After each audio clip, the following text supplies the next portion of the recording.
မင်္ဂလာပါခင်ဗျာကျွန်တော်တို့ကတော့မော်ဝခရိုင်မနက်ဆက်ခွန်တရင်တက်ခွဲတင်မှာတာဝန်ထမ်းဆောင်နေတဲ့ရဲဘော်များဖြစ်ပါတယ်ခင်ဗျာကျွန်တော်တို့မော်ဝခရိုင်မနက်ဆက်ခွန်တရင်နေဖြင့်ကချင်ပြည်နယ်ရှေ့တန်းတဲ့နေရာမှာစစ်စင်ရေးတာဝန်ထမ်းဆောင်နေတာ10လကျော်ရှိဖြစ်ပါတယ်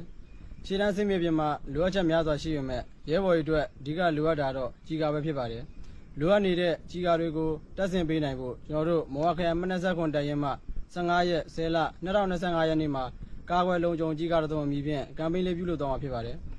ဒီကမ်ပိန်းလေးအတွက်ကမ်းလက်ကူညီလူငယ်ရင်အားစုထောက်ဖို့အဖွဲ့ထိုင်းနိုင်ငံဖေဖော်ဝါရီကနေဥဆောင်ကျင်းပမဲ့24ကြိမ်မြောက်ရန်ကုန်ငွေဘောလုံးပြိုင်ပွဲမှာ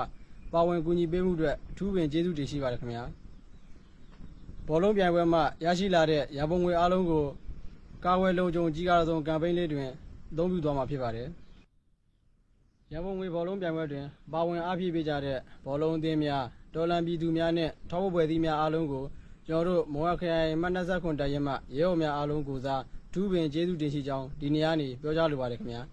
ကျွန်တော်တို့ရဲ့စူပေါင်းရင်အားဖြင့်ဆရာနာရှင်စနစ်ကိုအမြင့်ပြတ်ချေမှုန်းပြီးဖက်ဒရယ်ဒီမိုကရေစီနိုင်ငံတော်အသစ်စီတို့အတူလျှောက်လန်းကြပါစို့အရေးတော်ပုံအောင်ပြီ